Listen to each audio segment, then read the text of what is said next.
Une société harmonieuse peut-elle se passer de lois écrites, de règles, de mesures répressives?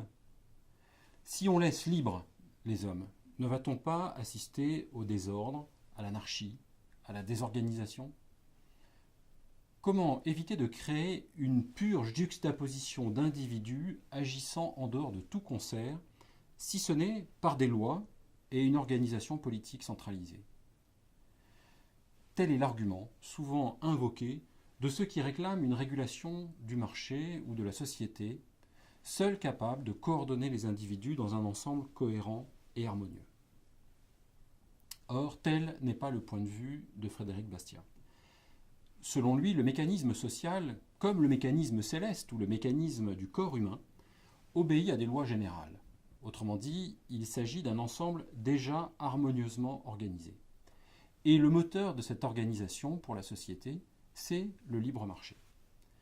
Le miracle du libre marché, nous dit-il, c'est qu'il utilise des connaissances qu'aucune personne ne peut posséder à elle seule et qu'il procure des satisfactions bien supérieures à tout ce qu'une organisation artificielle et centralisée pourrait faire.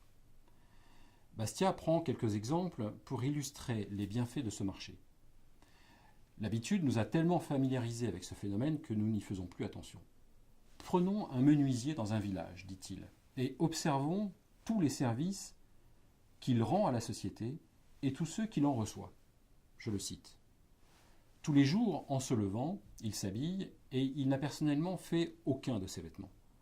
Or, pour que ces vêtements soient à cette disposition, il faut qu'une énorme quantité de travail, d'industrie, de transport, d'inventions ingénieuses ait été accomplie dans le monde entier. Ensuite, il déjeune, et le pain qu'il mange arrive tous les matins sur sa table, et pour cela, il faut que des terres aient été défrichées, labourées, il faut que le fer, l'acier, le bois, la pierre aient été convertis en instruments de travail, toutes choses dont chacune prise isolément suppose une masse incalculable de travail mis en jeu, non seulement dans l'espace, mais dans le temps. Et poursuit Bastiat, cet homme enverra son fils à l'école pour y recevoir une instruction qui suppose des recherches de longues années d'études antérieures. Il sort dehors, il trouve une rue pavée et éclairée. On lui conteste une propriété, il trouvera des avocats pour défendre ses droits, des juges pour l'y maintenir, des officiers de justice pour faire exécuter la sentence, toutes choses qui supposent encore des connaissances acquises et par conséquent des lumières et des moyens d'existence. Fin de citation. Bastiat décrit le marché comme un outil de coopération décentralisé et invisible. Par le système des prix, il transmet des informations sur les besoins et les compétences de chacun. Il met en relation les hommes qui veulent coopérer en vue d'améliorer leur existence. Ce qui est frappant, conclut Bastiat, c'est la disproportion immense qui existe entre les bienfaits que cet homme puise dans la société et ceux qu'il se donnerait à lui-même s'il était réduit à ses seules forces. En une journée, il consomme des biens qu'il ne pourrait jamais produire lui-même. En 1958, l'écrivain américain Leonard Read publie dans la revue The Freeman un petit essai écrit à la manière de Bastiat, devenu célèbre, I Pencil, moi le crayon.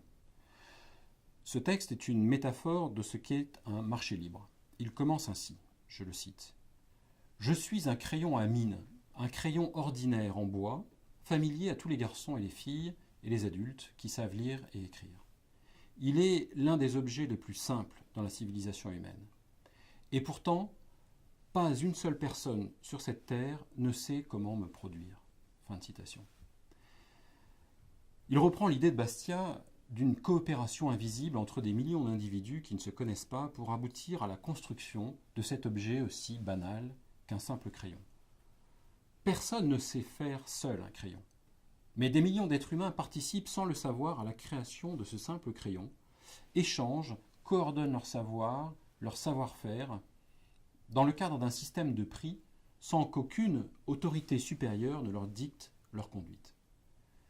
Cette histoire montre que des hommes libres, travaillant dans la poursuite de leur intérêt légitime, agissent davantage pour le bénéfice de la société que n'importe quelle stratégie économique planifiée et centralisée.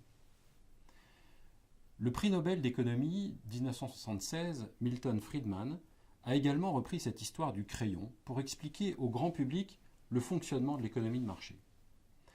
Dans un épisode de sa série télévisée Free to Choose, il analyse les différents composants d'un objet aussi banal et simple qu'un crayon, et il met en lumière le miracle de l'ordre spontané généré par ces millions d'interactions économiques à travers le monde. Des personnes qui ne se connaissent pas, qui n'ont pas la même religion ni les mêmes coutumes, réussissent pourtant à se coordonner pour produire cet objet. Et Friedman conclut le fait que le libre marché est essentiel pour garantir non seulement la prospérité, mais aussi l'harmonie et la paix. Friedrich Hayek, dans son essai « L'utilisation de la connaissance dans la société » en 1945, expliquait déjà pourquoi l'économie de marché et la décentralisation des décisions sont vitales pour la prospérité.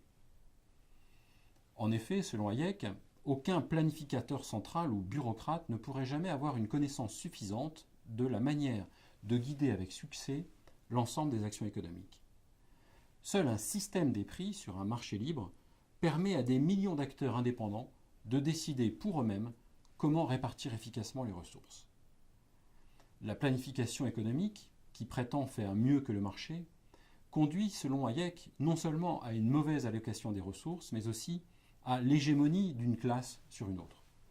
C'est pourquoi le socialisme, selon lui, est non seulement une erreur intellectuelle, mais une erreur qui finit par engendrer une immense injustice. Santa Claus